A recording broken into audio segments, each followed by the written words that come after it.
Well, good morning. I'm Kenny Polcari, your host of the party, and today I'm coming to you live from New York City at the Yahoo Finance Studios. And today is Monday, January 13th, 2025. And here are the things that you need to know. Well, stocks continue to come under pressure as key trend lines continue to fail, and that increases the momentum to the downside. Oil is up today on U.S. sanctions. Gold is up on the safe haven play. Bond yields around the world are inching higher. And what do we have for dinner tonight? Well, it's an angry market, and investors are angry, so we're going to have the linguine arrabbiata. Okay, so stocks got hammered again on Friday after Friday's much stronger than expected non-farm payroll report that sent the algos into a tailspin, causing traders and investors to reassess their bets on what the next move by the Fed is going to be. The Dow lost 700 points, or 1.6%. The S&P down 92 points, or 1.6%. The Nasdaq gave up 320 points, or 1.6%. The Russell lost 50 points, or 2.25%. The transports lost 185 points, or 1.1%, while the eagle-weighted S&P gave up 108 points, or 1.5%, leaving all the indexes in negative territory for 2025. The Russell in the lead, down 2.25%. Now the VIX, which is the fear index, surged by 8.25% to end the day at 1954, leaving it just 3 points away from the breakout zone. A push up and through 22 is going to really send the algos into overdrive, and as they all attempt to run out the door at the same time, right? Think just like they did on Friday. And when that happens, the buyers step aside and the prices fall faster. This morning, the VIX is kissing 22 as we speak. The contra trades all did well. You know, the ones that go up when the market goes down. The DOG added 1.7%, the SH up 1.6%, the PSQ gained 1.6%, the VIXI added 6.9%, while the triple levered SPSX gained 4.5%. Of the 11 sectors, only energy was in the plus column, rising 0.4%. Of the other sectors, financials and industrials were the biggest losers, down 2.4%. Behind them, tech was down 2.2%. Communications down 1.5%. Consumer staples down 1.3%. Industrials down 1.1%. Consumer discretionary basic materials down 1%. And healthcare and utilities were the winners of the day. They were only down 0.5%. Other action included home builders losing 2%, disruptive tech down 2.5%, the value trade, SPYV, getting slammed down 1.5%, while the growth trade, the SPYG, lost 1.4%, semis down 2.5%, aerospace and defense down 1.3%, big pharma down 0.8%, oil and exploration down 1.2%, and the quantum trade that has been so hot lately lost 2% as well, while individual quantum names just got hammered. Some in the media calling Friday's NFP report a blowout. And while sometimes a blowout can be interpreted as good news, this wasn't one of those times. Friday's reaction to the report was good news is bad news for the stocks, and here's why. The much stronger NFP report that saw us add 223,000 jobs versus the expected 140, the most since March of 24, also saw the unemployment rate unexpectedly decline. And that tells us that the labor market is strong, healthy, even robust. University of Michigan inflation expectations jumped to 3.3% for both the 1-year and the 5-year outlooks, substantially higher than the prior reads. Another kind of negative factor. Average hourly earnings year over year rose by only 3.9%, down from 4%, all while inflation is picking up its head. CPI, right, the latest consumer inflation, last month coming in at plus 3.3%, up from 3.2% sometime over the summer. The next CPI read is due on Wednesday, and the estimate remains at 3.3%, but the risk is to the upside.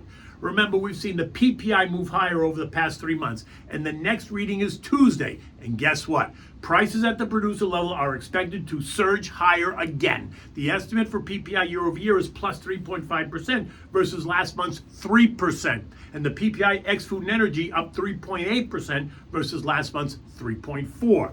And at some point, higher prices at the producer level bring higher prices to the consumer level. So brace yourself for a stronger CPI report on Wednesday.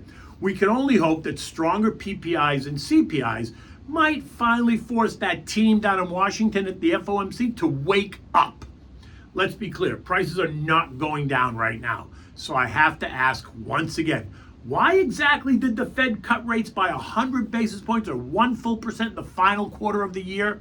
And why do some of them think Goolsbee, Daly, and Waller keep telling us that rates are going to go lower multiple times this year? It makes no sense.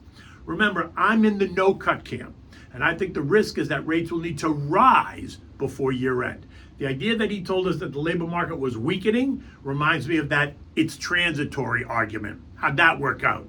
Yeah, that's exactly what I thought. In any event, the report said bond yields surging. The 2-year gained 11 basis points to end the day yielding 4.379. The 10-year gained 7 basis points to end the day yielding 4.75, while the 30-year ended the day up 2 basis points yielding 4.94, but only after piercing and penetrating 5% earlier in the morning. The TLT lost 2/3, while the TLH gave up 0.75%. The AG lost 0.5%.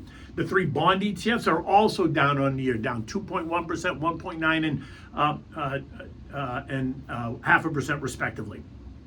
This morning, bond yields continue to push higher. The 2 years yielding 4.4%, the 10 years yielding 4.77%, and the 30 years yielding 4.956. Oil pushes higher, rising 3.6% on Friday, or $2.65 to end the day at $76.57.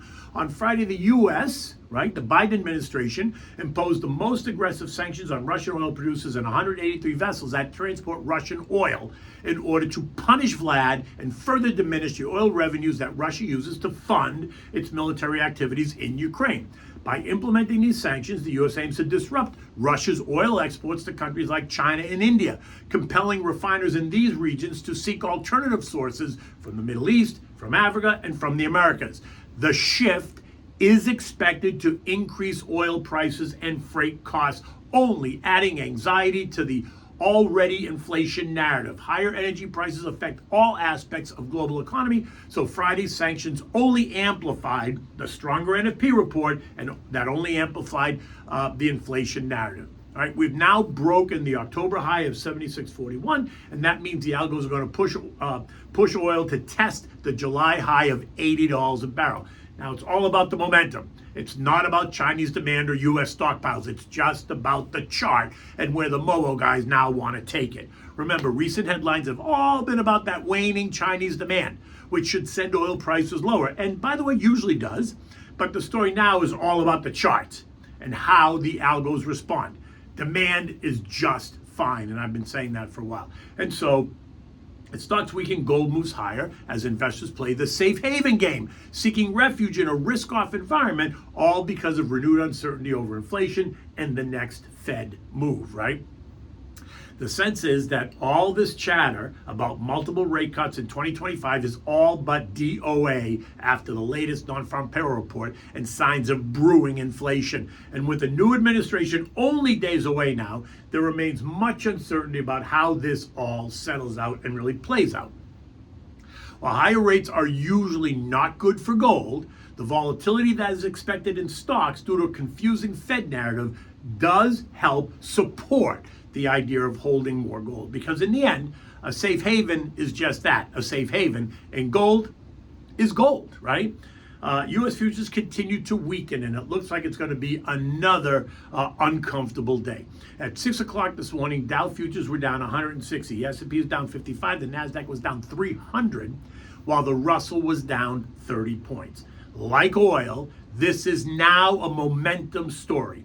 On Friday, the Dow broke its intermediate-term trend line. The S&P is about to break its intermediate-term trend line this morning when the bell rings. The Nasdaq just broke its short-term trend line, while the Russell will break its long-term trend line at 9:30 when the bell rings. And when they break the trend lines, the momentum picks up because the technology allows and encourages it. Now listen to me. When the tone is ugly, which it is, and when the trend lines get broken, which is happening, the sell algos respond by ramping up the selling, right, as momentum builds.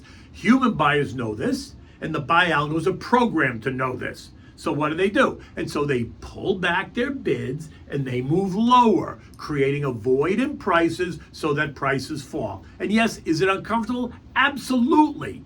But you can't tell me you're surprised. I mean, how long have we been discussing this? Now is the time for you to update your shopping list. Look for the highest quality names in the sectors that you want that are going on sale. Take your time and add more money strategically. Now, the difference is that when prices are rising and trend lines are pierced, not broken. Notice the positive versus negative connotation, right? Buyers react by getting excited. Sellers pull their inline offers, once again leaving a void in prices, and then stock prices go higher, and that's not uncomfortable at all. In fact, everyone loves when that happens. Come on, tell me I'm wrong, right? The difference here is that when they all run out the door, it creates fear and the VIX spikes higher. But when they all try to run in the door, it creates excitement and the VIX plunges. Now, like the NFP report, Delta Airlines reported, guess what? A blowout earnings report on Friday. And in this case, a blowout in earnings was a good news for the stock. And investors took the stock up 9 full percentage points. Now, see how you can get two very different reactions to the same descriptive narrative, right? A blowout NFP report sent the algos into a temper tantrum, while a blowout in the earnings report for Delta sent the algos into overdrive. They couldn't wait to get in. Eco data this week is all about the inflation narrative. We get PPI tomorrow. We get CPI on Wednesday. Earnings also start on Wednesday with the release of the big banks: JP Morgan, Citibank, Wells Fargo, Goldman Sachs, Bank of New York.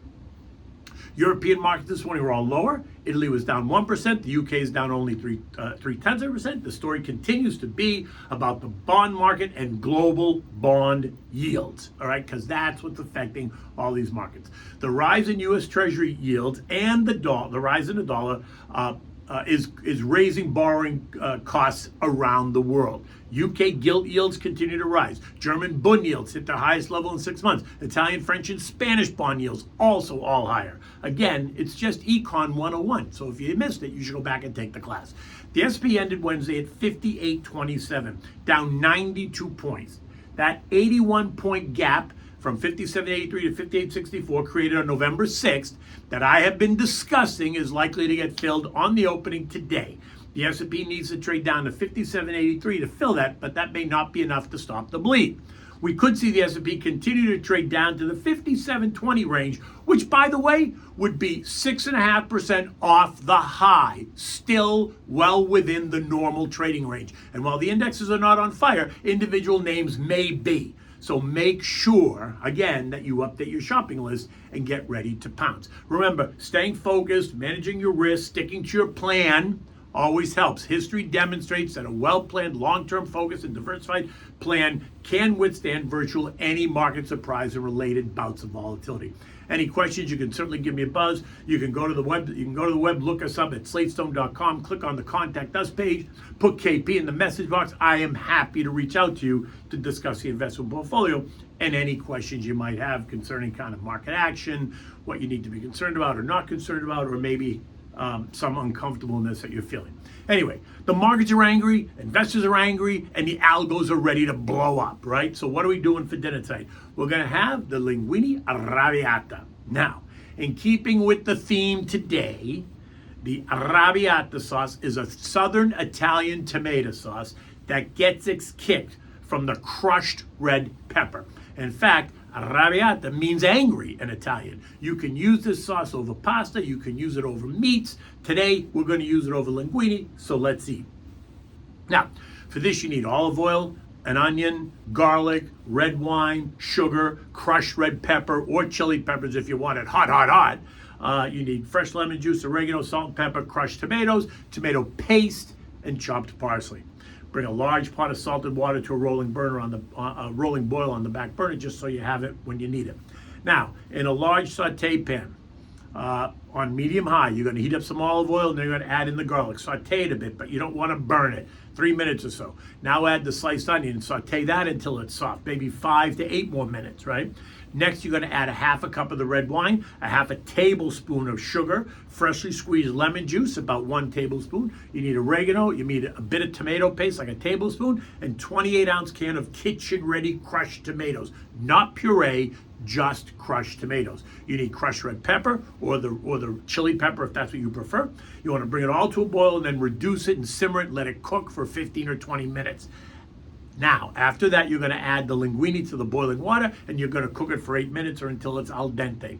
You're going to strain it, reserving always a mugful of the pasta water, which we call the tears of the gods. Return the pasta to the pot, add back a little bit of the quarter cup of the pasta water to just re-moisten it, and then stir it around. Now, add the pasta directly to the saute pan with the sauce. Toss it well, add a handful of 2 of the grated Parmigiana cheese and serve immediately in warm bowls. If you need to, because it sucks up the sauce, you can add another ladle of the pasta water directly to the sauce. Now, enjoy this with a nice bottle of Brunello di Montalcino, and always, always have extra cheese on the table for your guests. Look, it's going to be an exciting day. Might be ugly, might feel uncomfortable, but it's going to be exciting. Until tomorrow, take good care.